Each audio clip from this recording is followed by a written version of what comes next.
point, everyone's probably wondering, what the hell's wrong with your schedule, bro? Honestly, I just, I've committed to go on a couple of panels, and I'm gonna have to bow out of one that's like a couple of weeks away. Literally 24 hours after I said, yeah, I'm good, my schedule's empty. Because my boss, because I'm one of the more senior guys out here, and now everything's starting to really pick up again. They're like, well, we want you to be at this event, or we need you to speak at this panel. I'm actually going to be an MC.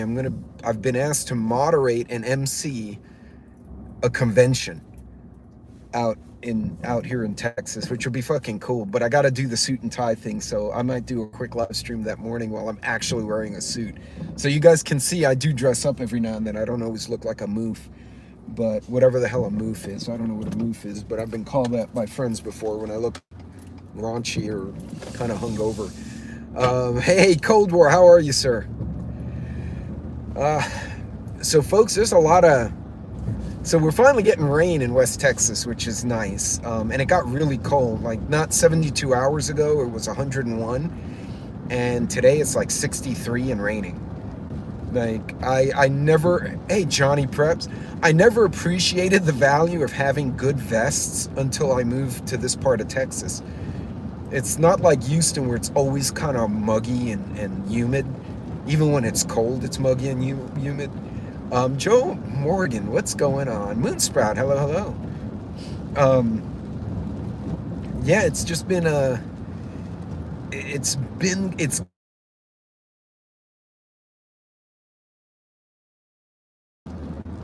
that my schedule has just become trash. It's literally, uh, it's hard for me to schedule anything. That's why my live streams are like popping up all over the place.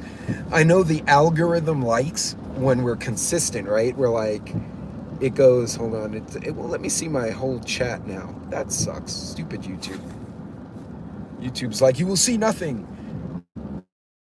Kind of sounds like our president. You'll know nothing. No, it's not our president. It's the guy with the cape in Europe. What's his name? The one with the accent like Doctor Evil. Schwab. There you go. Sorry, I had to think about that for a second here. I'm just seeing this weirdo in my mind. All right. Well, my chat won't play nicely. So, can you guys see a chat? Because I can't see the chat anymore. So if you can, just put like, oh, there you go. Hey, Devil Dog, what's going on? Yeah, my schedule has become such garbage. Hey, Loretta. Thank you, Devil Dog. So, it's just been one of those months, and that's okay, right? That's why they got me out here. Uh, that's part of the gig, and it's fun. It keeps it exciting because there's always something new every week. I guess if I had to go to an office, put your damn cheaters. Oh no, it's not that I can't see the text. It literally hid the chat entirely. Like there was no chat. There were no boxes, nothing. It was not a um you you have that kind of schedule. It's, the algorithm likes us to be consistent. Come on every Monday or every morning at 7, and I just can't. So by now my YouTube algorithm is completely hosed. Uh, it's just retarded at this point because it doesn't know when I'm coming up. So I don't even know where I show up on people's engines anymore. But I'll tell you, folks, we finally got some cool weather and rain to go with it. One of my corgis is completely freaking out because she does not like rain or thunder or storms, all of which we've had. But folks, I just, there's been a lot of natural disaster stuff, and I'm pretty sure it happens. Oh, Lord. Hold on a second here. Oh, come on now. Set schedule and just roll out of bed, light a smoke, and start swearing. There's a song for you, Joe. I got to find the link for the song because I think you'll absolutely get a kick out of it. Storm knocked my power out for 12 hours last night. Well, Billy, yeah, we lost it for about 30 minutes and it came back on. So I got a conference call here in about 30 minutes. I'm going to plug in all the jackeries again, make sure they're all topped up. Reese's peanut butter, what? Reese's peanut butter burned down last night, the factory? Joe, you'll get through it, man. You're a tough hombre. But yeah, folks, this has been the factory. Good Lord. Y'all, is it me? Put one if you just think everything is weird right now. Drunk and go bury my problems. Like if you think everything is just bizarre, just put it one, because it's so right now I have a friend who's from Libya. I gotta call him because they're saying there's up to 100,000 people, hey farmer, that they can't account for. Like the military cannot get there, and even these, the militias and the various like warlords are now trying to coordinate to save the people. Like it's gotten that bad. Uh, so you add to that, Marrakesh, Morocco just had a horrendous earthquake. Was it 100,000 or 10,000 in Libya? It was a big number. Maybe it was 10,000. I might have added a zero there. Turkey's still digging out from. They promised me to test all my power down prep. See, that's good. There's just a lot going on, and I'm talking to a lot of young professionals lately, right? Because I've been asked to mentor a lot of people. I used to teach and instruct as part of my career, instruct new employees. So, and the bosses know this. So they're like, oh, this is a new person to the team. And usually they're younger, like, hey, go show them the ropes, make sure they don't like piss anyone off, get chased away. Hey, Canadian. It's more Reese's Peanut Butter Cup Factory did have a fire, but it's supposed to open up by this weekend. All this fear about war, I might just start my own and give them something to cry about. Joe, they may bring the war to you, in which case, man, you will suddenly find happy purpose. Because if I recall correctly, you thrive on beating on stupid people, so, and I would enjoy that myself. I think they know better than to give us targets. But yeah, folks, it's just between Libya, Morocco, Afghanistan had flooding as well, so their farm fields are all screwed up. A lot of the third world, and you notice something, they're all happening around the Mediterranean, right? So Turkey, Morocco, Libya, the floods, the earthquakes, all these natural disasters are happening right around the Mediterranean. It's only a matter of time before it starts hitting bigger cities like Rome, Istanbul. I actually just came from a luncheon, and there were a couple of geologists at the table. One guy was actually, his family's from Turkey, and he grew up here, so he's like, all the rest of us. And we were talking about what just happened. Coffee first. Never underestimate the power of them, but been in war, don't wish. No, truly, and Dan, truly, no, that's, it's bad stuff. And that kind of stuff. My fear, Dan, to your point, is the next conflict won't be a conflict that's going to happen somewhere else. It's going to be something that will happen in the backyard, so to say. Okay, so Devil Dog, that geologist or geophysicist, we were talking, and he said his fear is all these incidents are happening around the Mediterranean. Really smart guy, this dude.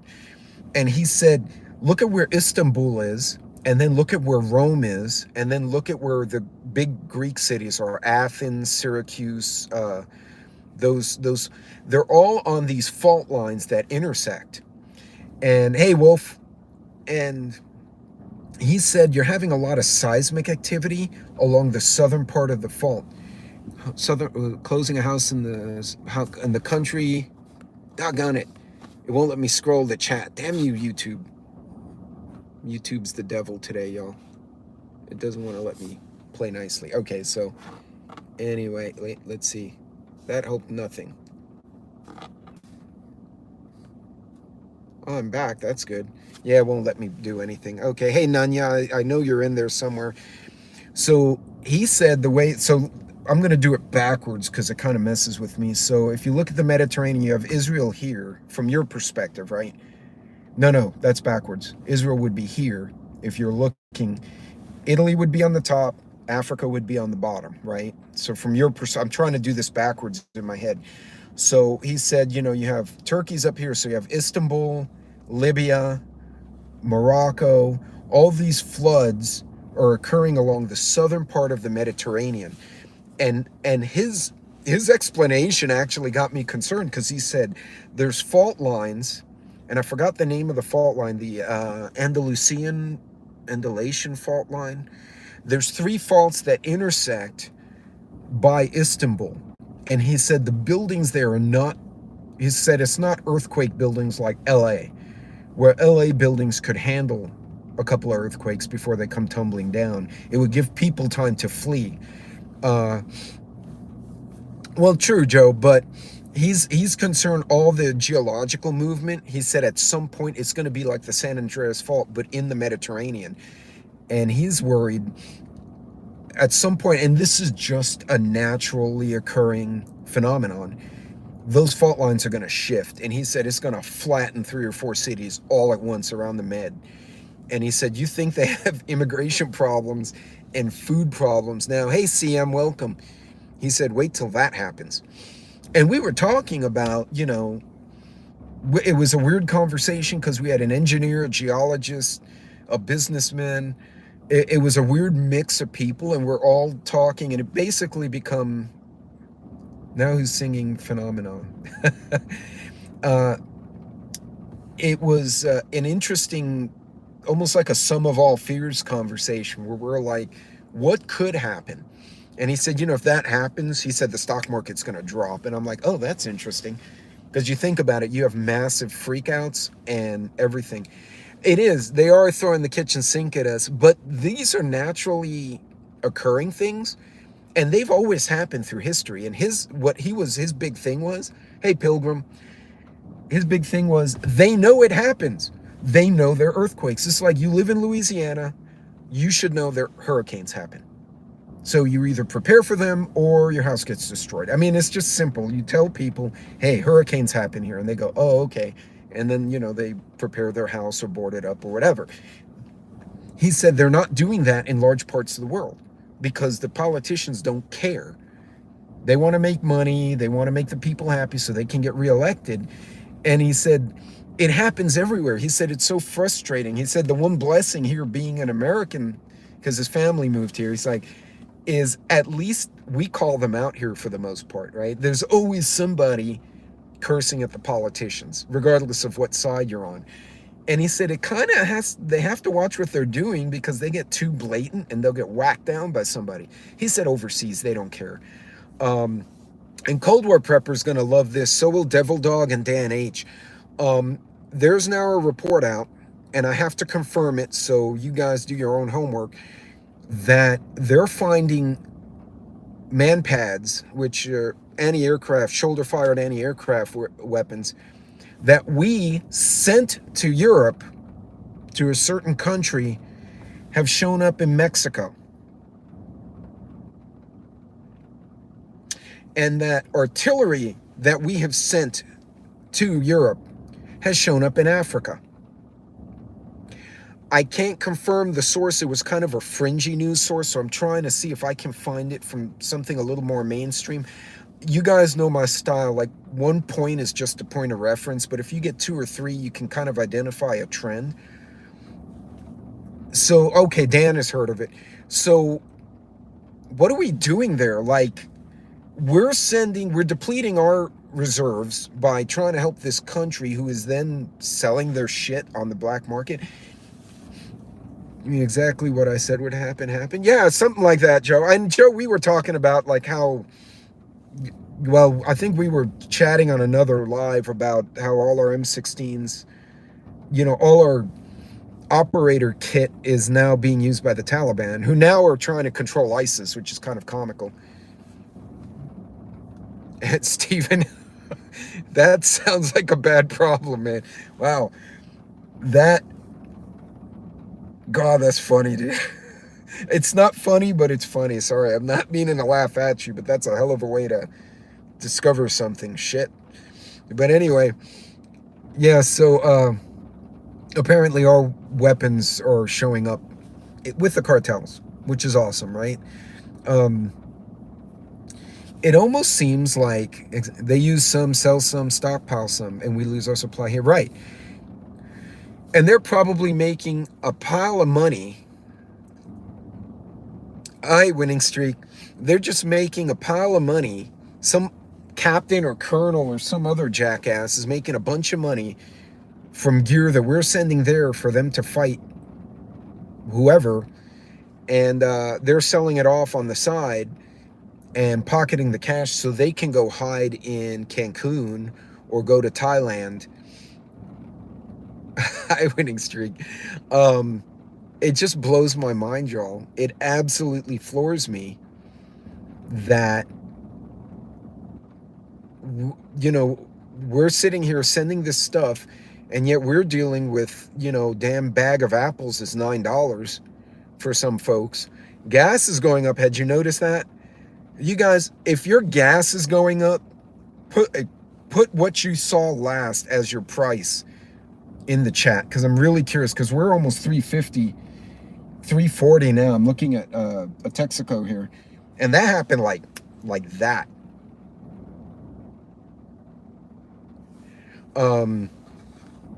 Thank you, Cold War.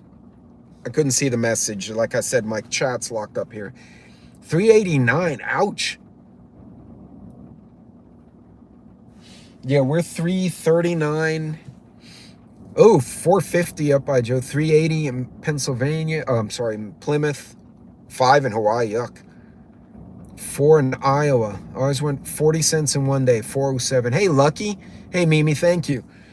Yeah, so that's another piece of news. So we just had all our Alaska permits squashed in the oil and gas industry. At the same time, they're having an issue here in Sweetwater, Texas, and Cold War and Lucky are in Texas. They could probably speak to this. We don't know what to do with the damn blades from the wind farms. When they run out of their lifespan, they're dumping them in Sweetwater, Texas, and now the city is suing companies to do something with this crap that you left in a boneyard here. So they're not, we're having issues keeping the wind farms up. We don't have the line infrastructure to get a lot of the solar and wind power to the grid in the first place. 358 diesel, $1.40 a liter. So that's, let me see, I'm trying to do that. 280, 560, and that's Canadian. So that's 450 American, 5 American. I may be off there. But now OPEC is saying they're going to cut production. Thank you, Lucky. I was close. $5, I said. Yesterday, there's a company shredding the blades and use them for fuel for a power plant. So they're burning the fiberglass blades as fuel, but that's supposed to be green. That makes your head hurts. It's all fiberglass, right? Well, that's the thing. They don't know what to do with it, so they're just laying them there. But they're exposed. So Sweetwater's been complaining about that. I'm hoping somebody figures out how to repurpose them. But OPEC has mentioned they're going to reduce production by 1 million barrels a day.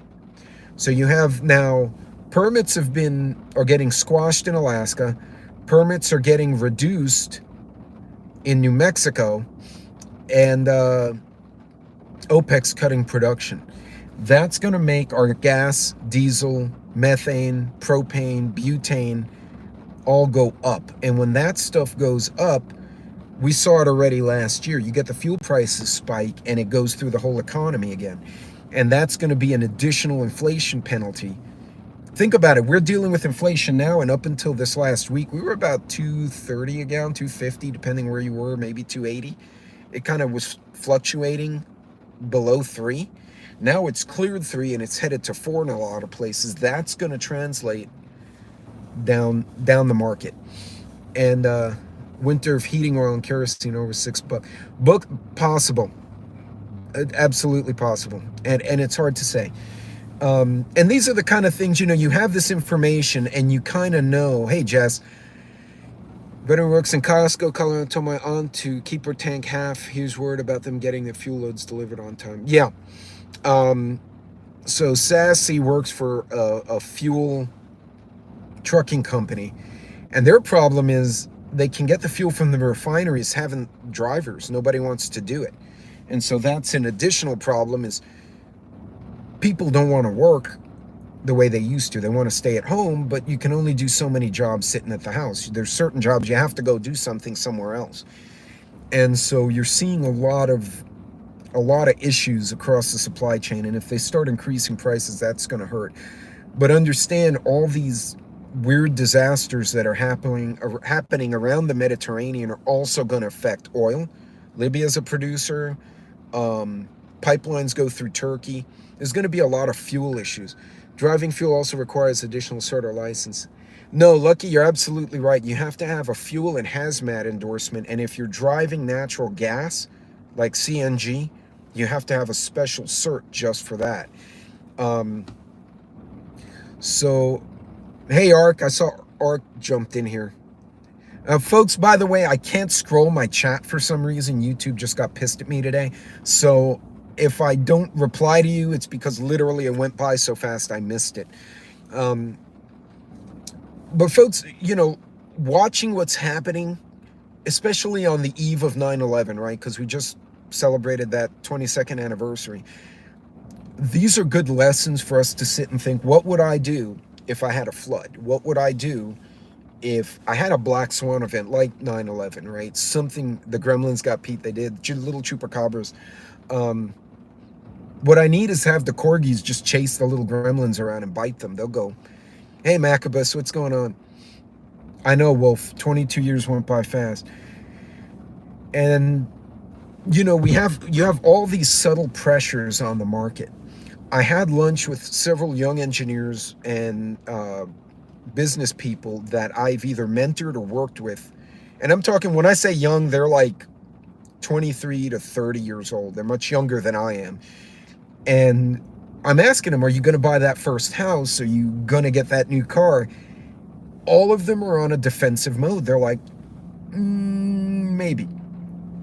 I might buy a fixer-upper house. Or no, I'm going to keep my car and I'm just going to upgrade the engine or whatever it is. They're all not spending money because they're trying to be smart. They're like, they kind of see what's going on and they say, the interest rate sucks because my buddy bought a house 3 years ago and he's paying 3% interest. They want to give me 8%. And my credit's better than his.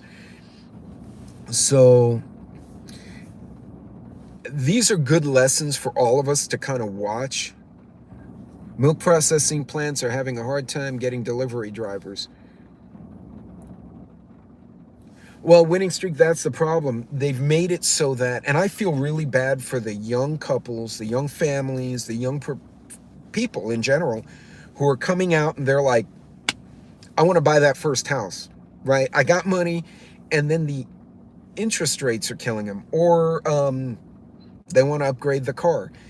I also feel bad for the folks on the other end of the spectrum who are trying to retire right now. I'm pretty sure that I'll never live to see Social Security. I'll be shocked. Joe, I thought you put milk as racist. I was about to mute you. You're not allowed to say that. He said milk is a racket, not milk is racist. I didn't see it. It went by so fast. I'm like, milk is racist, really?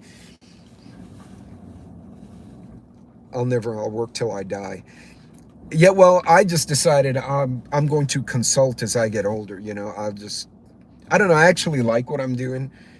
So I would probably, if I retired, I'd go home and get bored and then become a pain in the ass. In which case I would be compelled to go find something to do. Part of my job is taking my business partners and clients, who are mostly my friends anyway, and the company pays for our clay shoots. So that's not a bad part of the gig, right? So that's why some of my clay shoots, I'm like, yeah, we had fun today. Although getting up that early can sometimes suck, but I have things to do. You're not the only animal that still drinks milk after the baby stage. Hey, but they gotta sell that milk so they can sell the cereal. A Walmart creator. Man, I would call someone a pendejo or be like, that puto over there, and then I wouldn't be a greeter anymore. Actually, I was thinking I might just get an FFL, open a gun shop or something. Open a bar. Call it like the Drunk Corgi or something. I don't know. Shoot. Hey, Coffee, what's going on? And Daryl, welcome.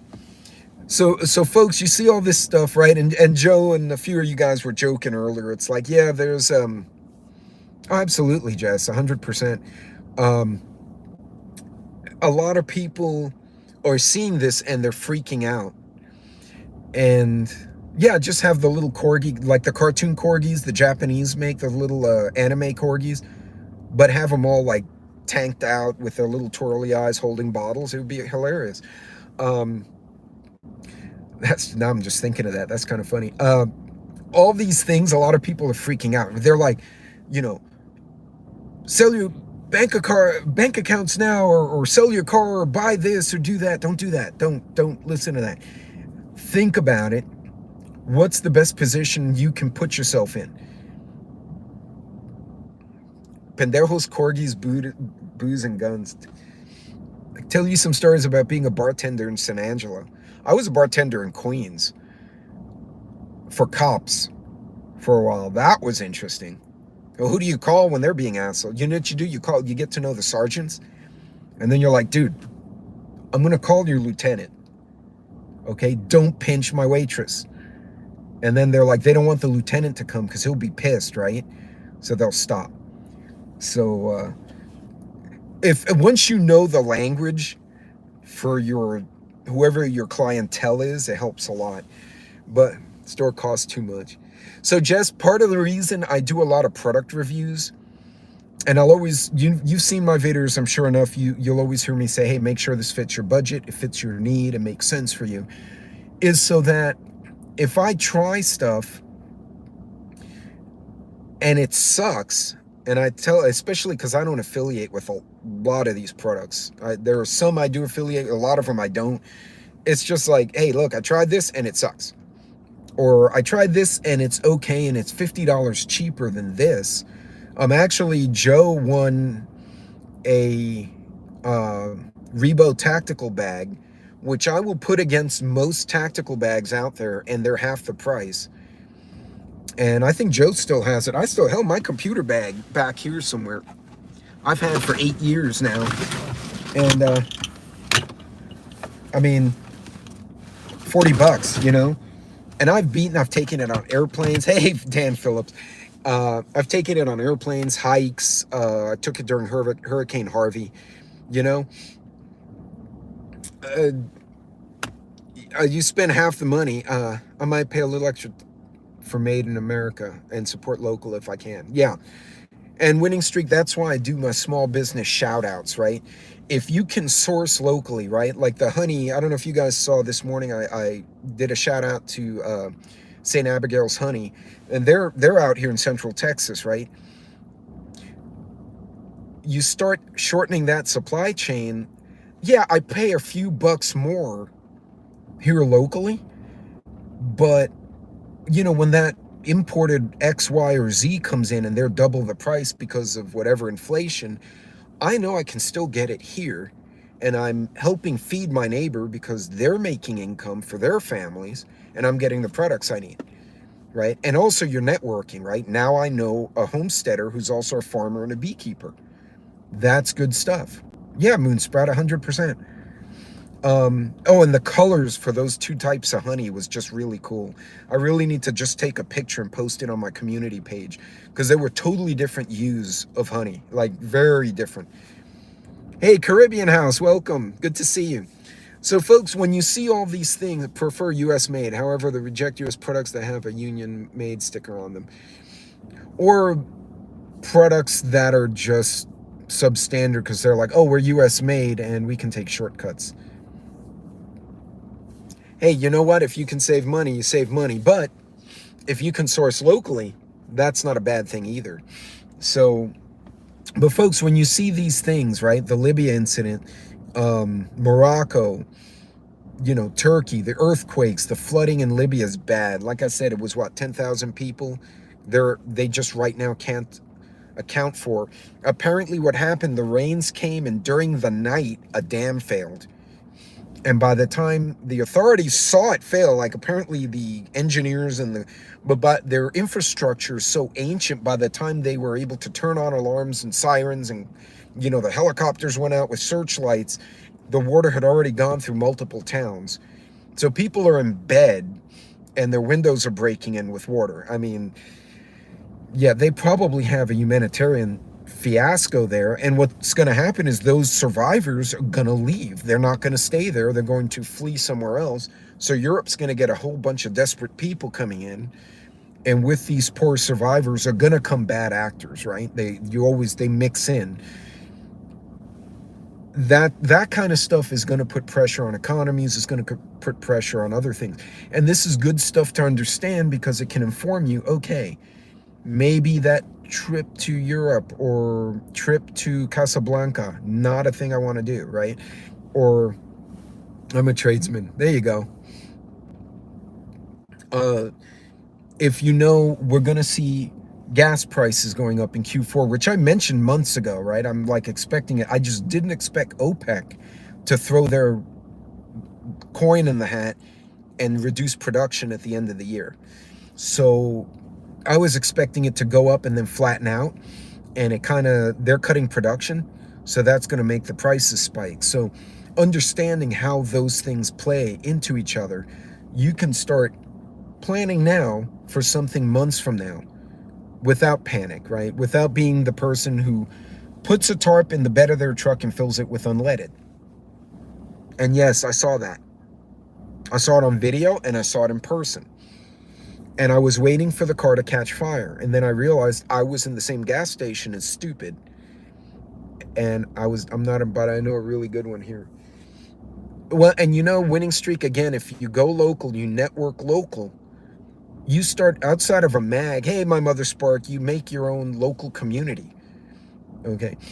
I know a lot of people who are homesteaders out here. I know people who are preppers. I know people who are veterans. Some are all of the above, but we also know where the hunting is. We know where actual potable water is. And in West Texas, that's a big deal.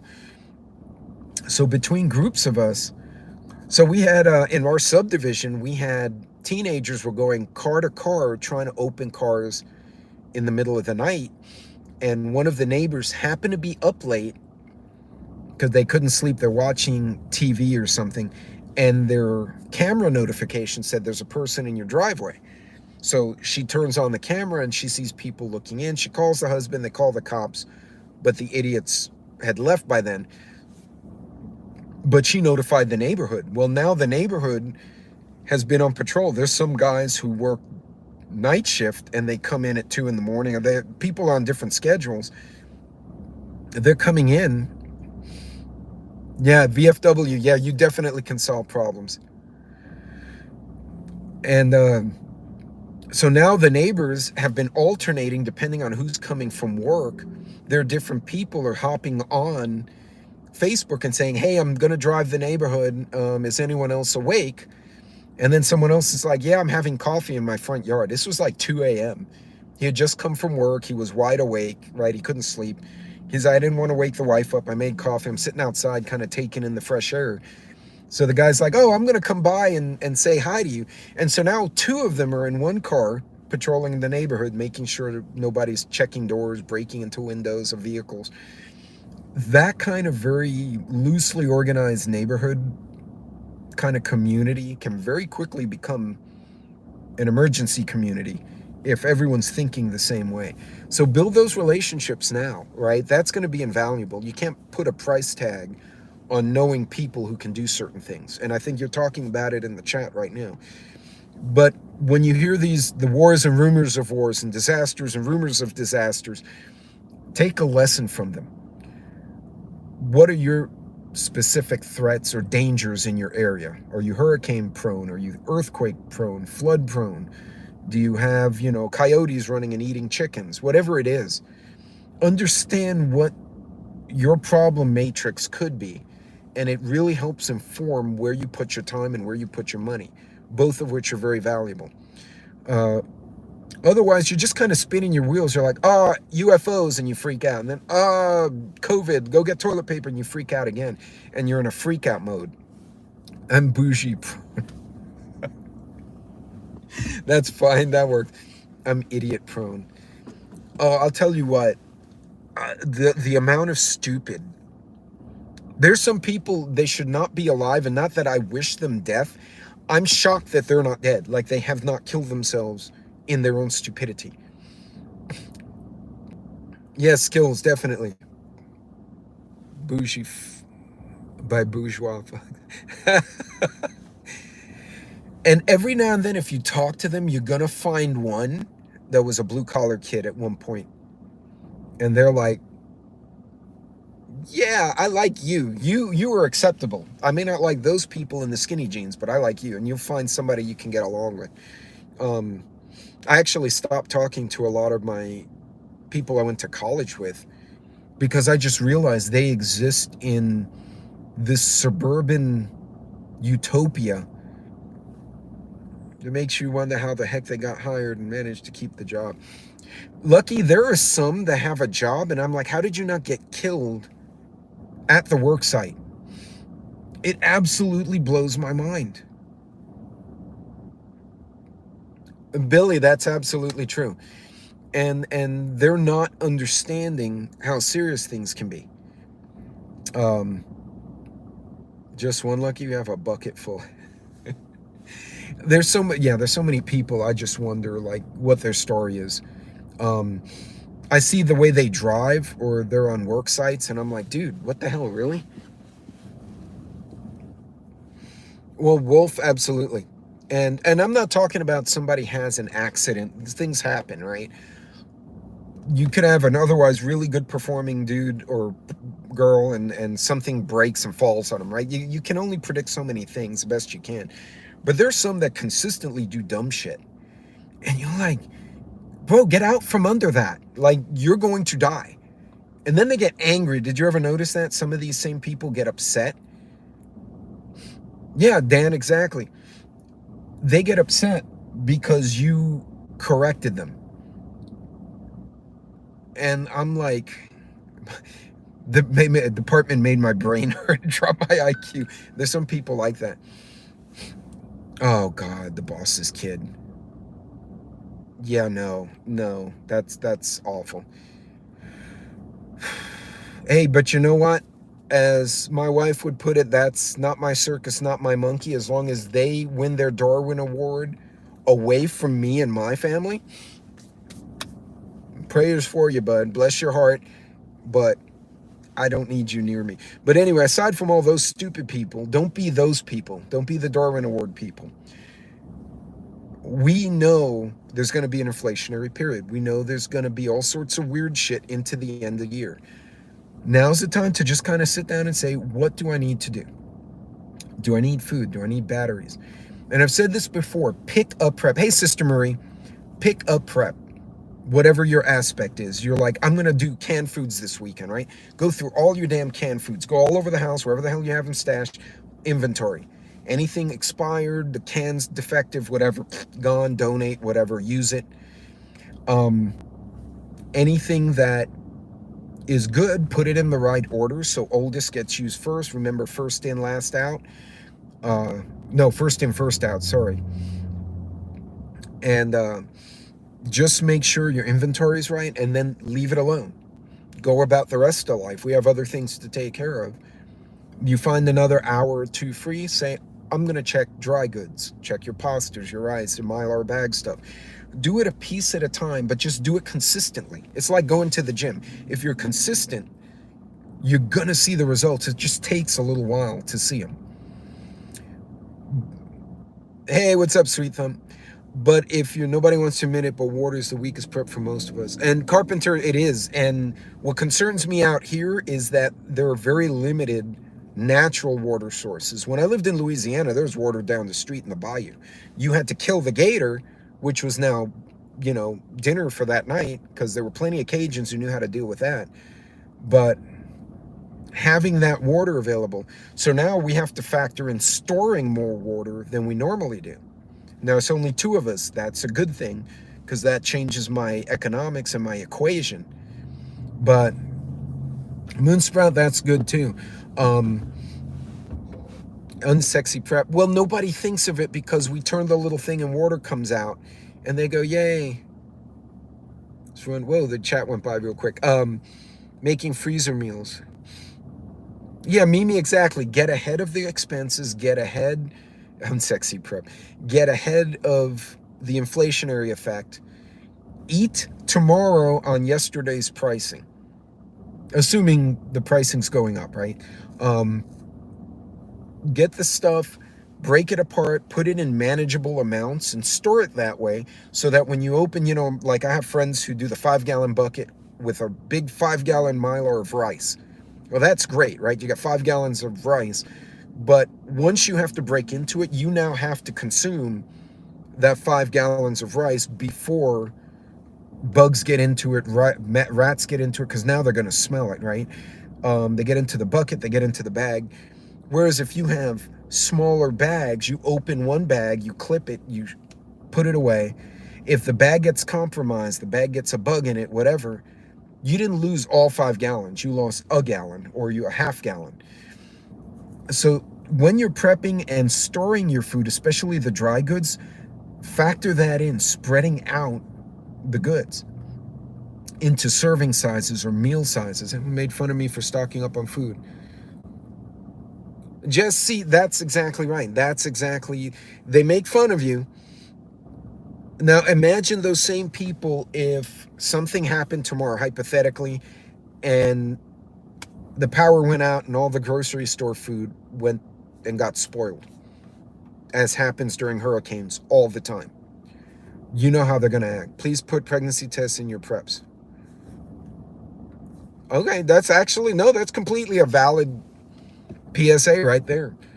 That, and those are the uncomfortable preps, but they're necessary, pills, other types of protection, other types of medications that may be necessary, everything from athlete's foot to, whatever bugs you get anywhere else, because you're not going to be able to go to a doctor.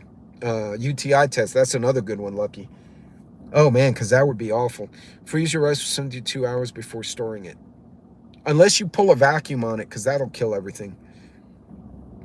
Cloth diapers is a good one, yeah. And actually, just to children's Tylenol, because my son and my daughter-in-law are moving back to Texas with a baby by the time they get here, Sassy and I are already picking up the children's Motrin, the children's medicines, and accessories now so that they have a stash at our house. In the event they can't find something, we can get it to them. So you can prep for someone else in advance, right? Wow, you're expecting your second child, you're going to need diapers or whatever. You can pick stuff up on the side a little bit at a time and have an extra stash amongst your stuff to help them out, right? And that also goes to using the smaller quantities. But folks, I'm gonna jump. It looks like the bosses are trying to get a hold of me. So look, you guys, be safe, be careful out there, and don't freak out. Wars and rumors of wars, right? Just be smart in the way you do things. You guys got this. We're already thinking about it. We just need to put all the little pieces together and then write it out so we will be successful on the other side of whatever the hell is coming. You guys take care and be safe out there.